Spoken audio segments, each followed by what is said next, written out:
தெலுங்கு திரையுலகின் முன்னணி நடிகரான அல்லு அர்ஜுன் நடித்துள்ள புஷ்பா -2 திரைப்படம் வெளியீட்டுக்கு முன்பாக ஐதராபாத்தில் உள்ள ஒரு திரையரங்கில் முன்வெளியீட்டு காட்சி திரையிடப்பட்ட போது ஏற்பட்ட கூட்ட நெரிசலில் சிக்கி ரேவதி 35 என்ற பெண் உயிரிழந்துள்ளார். அவரது மகன் ஜெயதேஜா 13 கவலைக்கிடமான நிலையில் மருத்துவமனையில் சிகிச்சை பெற்று வருகிறார்.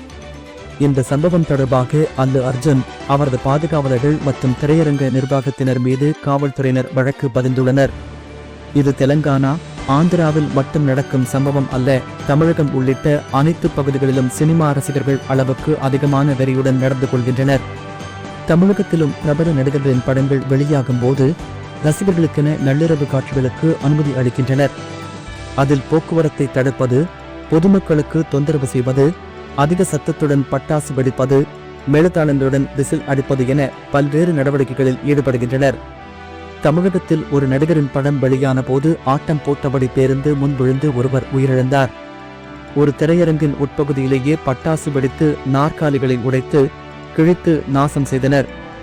ரசிகர்கள் என்ற பெயரில் இதுபோன்று உயிரை பணயம் வைப்பது, அட்டூழியங்களில் ஈடுபட்டு எல்லை மீறுவதை ஏற்க முடியாது. முன்பெல்லாம் ஒரு மாதத்துக்கு 4 அல்லது 5 படங்கள் வெளியாகும். அதை பார்க்கும் ரசிகர்கள் படம் பற்றி தங்களுக்குள் விவாதிப்பதை பொழுதுபோக்காக வைத்திருப்பார்கள். இப்போது தொலைக்காட்சி சேனல்களில் ஒளிபரப்பாகும் படங்களை மட்டும் கணக்கிட்டால் தினந்தோறும் 150 படங்களை பார்க்கலாம். ஒரு நடிகர் ஓரிடத்துக்கு வருகிறார் என்றால் கட்டுக்கடங்காத கூட்டம் கூடுவது, நடிகை நகைக்கடை திறக்கிறார் என்றால் காவல்துறையை திணறிக்கும் அளவுக்கு கூட்டம் அலைமோதுவது என்று நிலைமை கட்டுக்கடங்காமல் போய்க் கொண்டிருக்கிறது.